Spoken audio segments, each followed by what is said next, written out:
Story పరంగా cinema తీస్తే అందరికీ నచ్చుతుంది. ఓన్లీ హీరో కోసం సినిమా తీస్తే కొందరికే నచ్చుతుంది. 'విశ్వనాథన్ సన్స్‌లో' యాక్చువల్లీ ఫస్ట్ హాఫ్ ఎప్పటి వరకైతే స్టోరీకి క్యాటర్ చేసుకుంటూ 40 ఇయర్స్ ఒక వ్యక్తి 20 ఇయర్స్ ఉన్న అమ్మాయిని లవ్ చేస్తే వాళ్ళిద్దరి మధ్యలోకి వచ్చే కాన్ఫ్లిక్ట్స్ ఏంటి, అసలు వాళ్ళు ఎలా కలిశారు, వాళ్ళు కలవడానికి ఏం జరిగింది అనే స్టోరీ ఏదైతే ఉందో ఆ స్టోరీ తీసుకెళ్తున్నంత వరకు మనకు అందులో వచ్చే క్యారెక్టర్స్ కానీ, రాధిక గారి క్యారెక్టర్ కానీ, మమతా బైజు క్యారెక్టర్ కానీ, సూర్య గారి క్యారెక్టర్ కానీ అండ్ పక్కన ఉండే వాళ్ళందరిది కూడా ఆ స్టోరీ డ్రివెన్లో వెళ్తున్నంత వరకు మనకి చాలా ఫన్ ఫీలింగ్గా మంచి కనెక్ట్ అవుతూ నెక్స్ట్ ఏం జరుగుతుందని క్యూరియాసిటీ బిల్డ్ చేసుకుంటూ ఆ ఎమోషన్కి కనెక్ట్ అవుతూ అందరు యాక్టింగ్కి రూట్ అవుతూ వెళ్తూ ఉంటాం.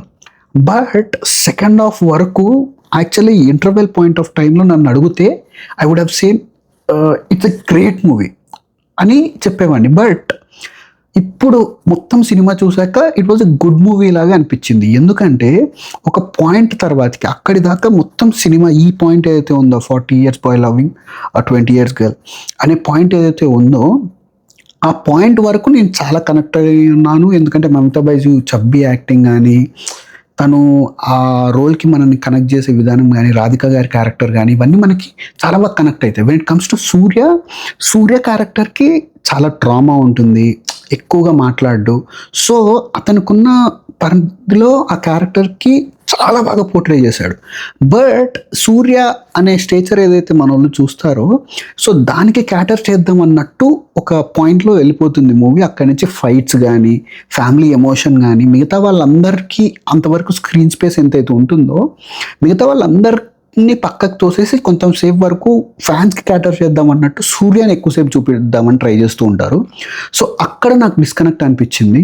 సో కంప్లీట్లీ స్టోరీ ఏదైతే తీసుకున్నారో మనకు ఫస్ట్ హాఫ్ కానీ తర్వాతకి పోర్షన్స్ అన్నీ ఏదైతే స్టోరీ డ్రివెన్గా తీసుకెళ్లారో దాని మీదనే సినిమా తీసుంటే I would have said it's a great movie, మళ్ళీ మళ్ళీ చూడొచ్చు అని చెప్పేవాడిని. Like lucky Bhaskar, Venky Atluri sir కానీ లక్కీ భాస్కర్లు మొత్తం కంప్లీట్లీ స్టోరీ డ్రివెన్ మీద వెళ్ళిపోతారు.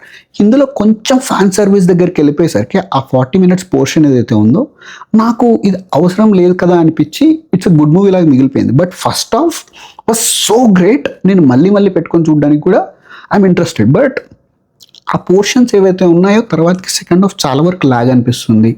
సో బాగానే ఉంటుంది.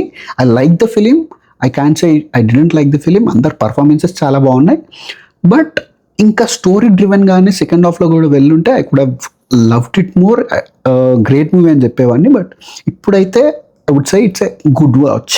So that's it for the review guys. మీరు చూస్తే మీకు ఎలా అనిపించిందో చెప్పండి. See in my next video. Bye, thank you.